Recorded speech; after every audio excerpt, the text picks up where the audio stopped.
આ દેશી તુરિયા છે. તુરિયા જો કે મારી પાસે 4-5 પ્રકારના તુરિયા છે. બિલકુલ રામભાઈ આ કુણી જાત છે, દેશી જાત છે. હજી તો મારી પાસે લગભગ કમસે કમ 7-8 પ્રકારની દૂધીના બીજ છે વાવેલા જ્યારે.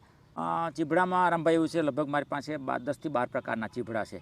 મિત્રો આ હાથી દંતો ભીંડો છે અને આપણા વિસ્તારમાં તો બહુ ઓછો જોવા મળે. 6 ધાર ને 5 ધાર બોલીએ ને એમ અલગ ધારવાળા ભીંડા છે આ. પછી અમે જેને કારણે પરાગરજનના કારણે જેટલી મધમાખી આવશે ને એટલી ફળની સંખ્યા વધારે બંધાય. મિત્રો આ એક જૂની જાત છે જે સફેદ ભીંડો કહીએ છીએ, છે લાલચ પડતો થાય છે. ખાસ તો ઘેડ વિસ્તારની અંદર આ જાત હજી ટકી છે, બચી છે રામભાઈ. તો સાંજ પડે એટલે જીવાત આવતી હોય તો રાત પડે એટલે ચાલુ થઈ જાય છે.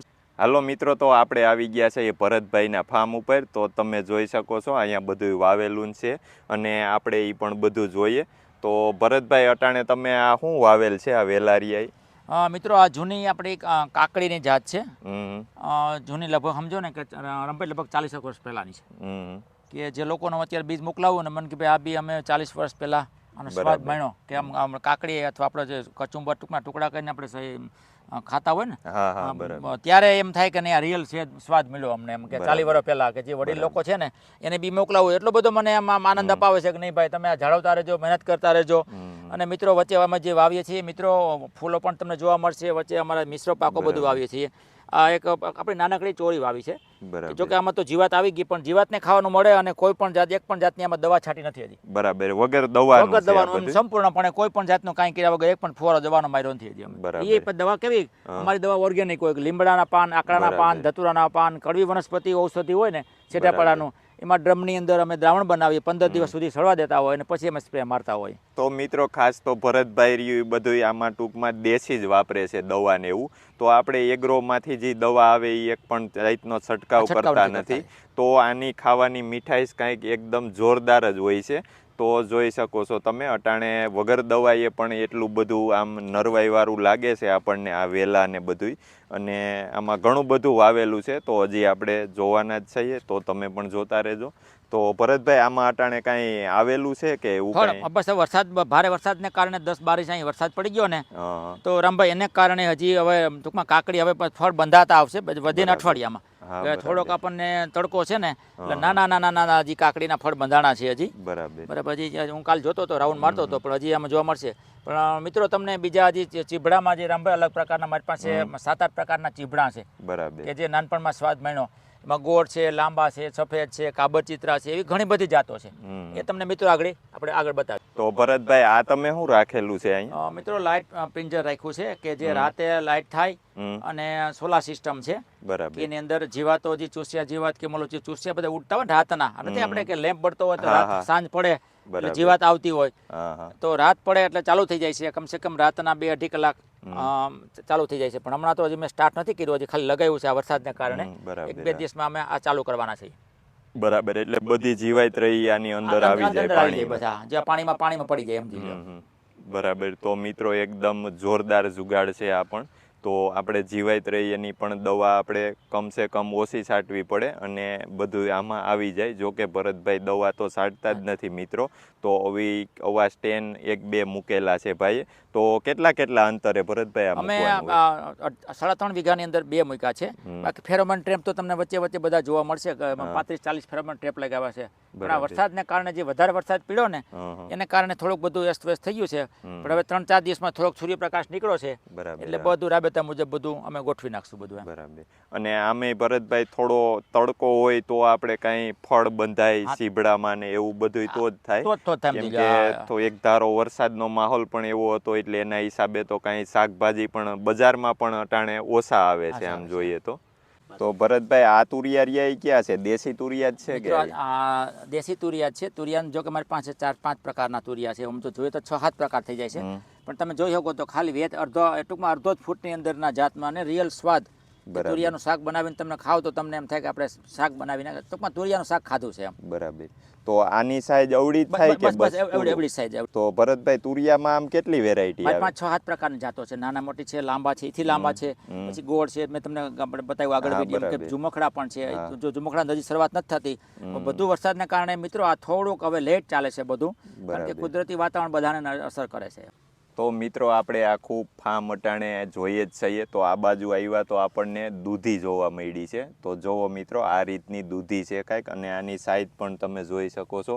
અને મિત્રો તમને એવું લાગતું હશે કે આ રહી ગઈઢી થઈ ગઈ, આપણી ભાષામાં ખાધા જેવી નથી. તો ભરતભાઈ આ કેવી નીકળશે અંદરથી? બિલકુલ રામભાઈ, આ કુણી જાત છે, દેશી જાત છે. હજી તો અમે પાકવા દઈએ એટલે લાંબી થઈ જાય, મોટું ફળ બંધાય છે. બરાબર. હા. બાકી તમને મિત્રો હજી ઘણા બધા દૂધી અમારી પાસે છે. મારી પાસે લગભગ કમસે કમ 7-8 પ્રકારની દૂધીના બીજ છે વાવેલા જ્યારે. તો મિત્રો આપણી ભાષામાં આપણે કહીએ કે પાંદે પાંદે દૂધી આવેલી છે. તો અટાણે જોઈ શકો છો, તમને જોવા મળશે, કેમ કે પાંદે પાંદે એટલું ફાલ લાગેલો છે આનો કે કાંઈ બાકી નથી. તો ભરતભાઈ, આ દૂધીનો વધારે ફાલ લેવા માટે શું કરવું પડે? તો ખેડૂત મિત્રોને મારે એ સલાહ આપવાની છે રામભાઈ, કે આને અમારે થોડા 2-3 વર્ષ પહેલા ગાંધીનગરની અંદર એક શિબિરમાં હું ગયો હતો. લગભગ આખા ગુજરાતમાંથી લગભગ 350 આસપાસ ખેડૂતો આવ્યા હતા. બરાબર. તો ત્યાં ટ્રેનિંગને અમને અમુક માહિતી આપવામાં આવી કે ભાઈ તમારે પાંદે દૂધી લેવી હોય, ફળ લેવા હોય, તો તમારે આને 2G 3G કટિંગ પદ્ધતિ ટેકનિક છે. કોઈ પણ વેલો, દૂધીનો વેલો વાવેતર કર્યા પછી 10 ફૂટનો 7-8 ફૂટનો થઈ ગયો હોય તો નખે ડોક કાપી નાખવાની, એટલે 15 દિવસની અંદર પાંદે દૂધી આવશે. તો અહીંયા બાજુ આવ્યા તો ભરતભાઈએ સીભડા વાવેલા છે. તો જોવો મિત્રો, આ રીતના આપણને સીભડા જોવા મળે છે. તો ભરતભાઈ, આ કઈ પ્રકારનું ચીભડું કહેવાય આને? ચીભડામાં રામભાઈ એવું છે, લગભગ મારી પાસે 10 થી 12 પ્રકારના ચીભડા છે. તો ચીભડામાં એમ છે કે આ છેદ કાબડ ચિત્રું લાગે છે, અને આવું જ પાછું ગોળની પણ ઘણી બધી જાતો છે. બરાબર. તો હવે થોડા સમયમાં લગભગ 15-20 દિવસમાં આ પાકશે અને બિયારણ તૈયાર થઈ જશે. એટલે આ તમે અટાણે બિયારણ માટે રાખે? બિયારણ માટે જ રાખીએ છીએ. બધું જે વાવેતર કરીએ છીએ અને સંપૂર્ણ બીજ, અને અમારું બીજ આખા ગુજરાતમાં, બીજા રાજ્યોમાં અને ખાસ બીજા વિદેશમાં લોકો, જે આપણો ગુજરાતી પરિવાર છે ને, એ લોકો ફોન દ્વારા મેસેજ નાખી, વોટ્સએપ દ્વારા અને પોતાનું બીજ મગાવી શકે. કોઈ આમાં બીજા લાંબા સીભડા આવે છે, એ પણ બતાવો. બીજી 2-3 મિત્રો વેરાયટી બધું બતાવીએ તમને. તો મિત્રો, આ બીજી વેરાયટી છે. તો તમે જોઈ શકો છો, આ પણ એકદમ જોરદાર છે. અને આની સાઈઝ ભરતભાઈ કેવડી થાય? બસ આવડી પાકતા આવી બસ પૂરું આવડું આવડી થશે. એટલે આમ થોડું સાઈઝ થાય, જાડું થાય પણ છે. આ નાનું હોય ત્યારે આપણે તો તોડી લેતા હોય ઘર માટે ખાવા માટે, બરાબર છે. અમે તો પકવતા હોય એટલે જેમ મોટી સાઈઝ થતી હોય, અમે થોડા સમય પછી આને તિરાડ પડશે ને એકદમ સુગંધ આવશે. જ્યારે પાક પડે ને ત્યારે એકદમ ખાવાની બહુ મિત્રો મજા આવે છે.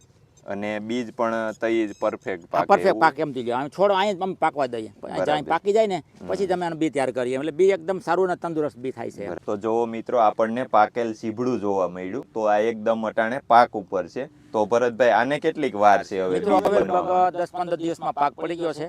અને પાક પડ્યા પછી કોઈ પણ મિત્રોને ચીભડા ખાવા હોય તો નવરાત્રી આસપાસ મને ફોન કરે, ચીભડાનો ખાવાનો ઓરિજિનલ ટેસ્ટ અમે માણવા આપશું બધાને. તો મિત્રો, આપણે આ બાજુ આવ્યા તો આપણને ભીંડા અલગ ટાઈપના જોવા મળ્યા. તો જોઈ શકો છો તમે, આ સિંગની સાઈઝ અને આની હાઈટને તમે જોઈ શકો છો. તો ભરતભાઈ, આ કયા ભીંડા છે? મિત્રો, આ હાથીદંતો ભીંડો છે, અને આપણા વિસ્તારમાં તો બહુ ઓછો જોવા મળે. ગયા વર્ષે અમારો નેશનલ લેવલનો કાર્યક્રમ હતો બીજનો.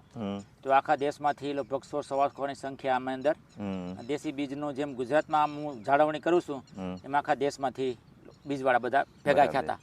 અને આખા ગુજરાતમાંથી મિત્રોને ખાસ તો મારે પસંદ એ કહેવાનું છે કે આખા ગુજરાતમાંથી મારી રામભાઈ પસંદગી થઈ હતી એમ, કે હા ત્યાં સ્ટોર લઈને જવા માટે. બરાબર. એટલે ત્યાં અમને જે સારું બીજ લાગ્યું ત્યાંથી લેવા છે. અને આ એક સિંગ અમે ત્યાંથી 60 રૂપિયામાં એક સિંગ લીધી હતી. બરાબર. એક સિંગ પાકેલી ત્યાંથી. એટલે 2 સિંગ લેવા તો અમે. એટલે ગયા વર્ષે બધું વાવેતર કર્યું હતું, આ વર્ષે ફરી વાવ્યું છે પાછું બધું. પણ મને એમ લાગતું હતું કે આ જાતમાં મીઠાશ અમે બધા શાકનો બનાવીને અનુભવ પણ લઈ દીધા છે. શાકમાં પણ બેસ્ટ છે, અને કોઈ પણ જાતનો જો આમાં રોગ જીવાત કાંઈ છે નહીં, સંપૂર્ણપણે કુદરતી રીતે એકદમ તંદુરસ્ત છોડ છે. અને ભીંડા લાગેલા પણ એટલા છે, આવાજ મંડી ગયા છે પણ એટલા છે. તો તમે જોઈ શકો છો, આ રીતના ભીંડા છે મિત્રો. તો મિત્રો, આની સાઈઝ એ છે 1 ફૂટ જેટલી જોઈ શકો છો તમે. કેમ કે આ ભીંડા રહ્યા એ આપણે પણ પહેલી વાર જ જોયા છે, આ રીતના ભીંડા. અને ભરતભાઈ, આપણે શાક માટે હોય તો એની સાઈઝ એવડી જ થાય નહીં? પછી નાના હોય તોડી લેવાનો. બરાબર. આમાં તો બીજ માટે રાખતા હોય ને રામભાઈ. બરાબર. એટલે આમાં તો પાકવા દેવાના હોય, કોઈ પણ અમારે તોડવાના ન હોય છોડ ઉપરથી. એટલે પાકીએ જેમ પાકે સિંગ થતા જાય મોટી, એમ લ્યો. બરાબર. તો ભરતભાઈ, આ કયા ભીંડા છે? રામભાઈ, ભીંડાની મારી પાસે લગભગ 7-8 પ્રકારના ભીંડા છે. આ પણ રનિંગ જેવો જ ભીંડો છે, પણ જે આપણે જે 6 ધાર ને 5 ધાર બોલીએ ને, એમ અલગ ધારવાળા ભીંડા છે આ. અને મિત્રો, તમે જોઈ શકો છો, કાંઈ પણ જાતના કેમિકલ, કલર, ખાતર, રાસાયણિક દવા, જંતુનાશક દવા, કોઈ પણ વસ્તુ વગર સંપૂર્ણપણે કુદરતી અને પ્રાકૃતિક રીતે સિંગો તમને જોવા મળશે. અને ઘણા મિત્રો, મને ખેડૂત મિત્રો કહેતા હોય કે ભાઈ અમે તો દવા ખાતરો બહુ આપીએ, બહુ ઓલું કરીએ, છતાં કાંઈ થતું નથી. તો તમે જોઈ શકો છો મિત્રો, આની હાઈડ અને આની નરવાઈ તમે જોઈ શકો છો પહેલા નંબરમાં. તો કેમ કે આપણે વાવ્યું હોય તો કાંઈ ઈરે ડંખ મારી દીધો હોય અને એવા પ્રોબ્લેમ રહેતા હોય જીવાતના ને, તો તમે જોઈ શકો છો એકદમ તંદુરસ્ત રીતે આ ભીંડાનું ઝાડ છે. અને આ પાંદે પાંદે ભીંડા કહીએ તો પાંદે પાંદે ભીંડા આવેલા છે અટાણે.